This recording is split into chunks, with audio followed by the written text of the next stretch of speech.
ହଉ ଆଉ ବିଶେଷ କରି ଯେଉଁ 6 ଜଣ ବର୍ତ୍ତମାନ ସୁଦ୍ଧା ଆରେଷ୍ଟ ହେଇଛନ୍ତି ବା ଆଗକୁ ହେବେ ସେମାନଙ୍କୁ NSA ବଳରେ ବା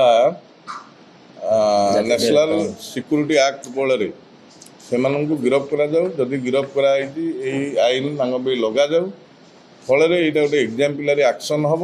ଆଗକୁ ଯେଉଁ ପାର୍ବଣ ଆସୁଛି ବା କାଳୀପୂଜା ଏବଂ କାର୍ତ୍ତିକେଶ୍ୱର ପୂଜାଙ୍କ ବେଳେ ଆଉ ଏମିତି ଅଘଟଣ ନ ଘଟୁ ବା ବାରମ୍ବାର ବିଗତ ଦିନେ ଯେଉଁ ଘଟୁଛି ତା'ର ପୁନରାବୃତ୍ତି ନ ହେଉ, ଏ ପ୍ରକାର ଦାବି ଆମେ ରଖିଛୁ। ଏବଂ ଆଜି ସକାଳେ ଶାନ୍ତି କମିଟିର କିଛି କାର୍ଯ୍ୟକର୍ତ୍ତା ଏବଂ ପୂଜା କମିଟିର କିଛି ମୁରବୀ, ଆମ ଦଳର କିଛି ନେତୃତ୍ୱ ସିପିଙ୍କ ସାଥିରେ DCP ଅଫିସରେ ଏ ବିଷୟରେ ଆଲୋଚନା ହେଇଛି।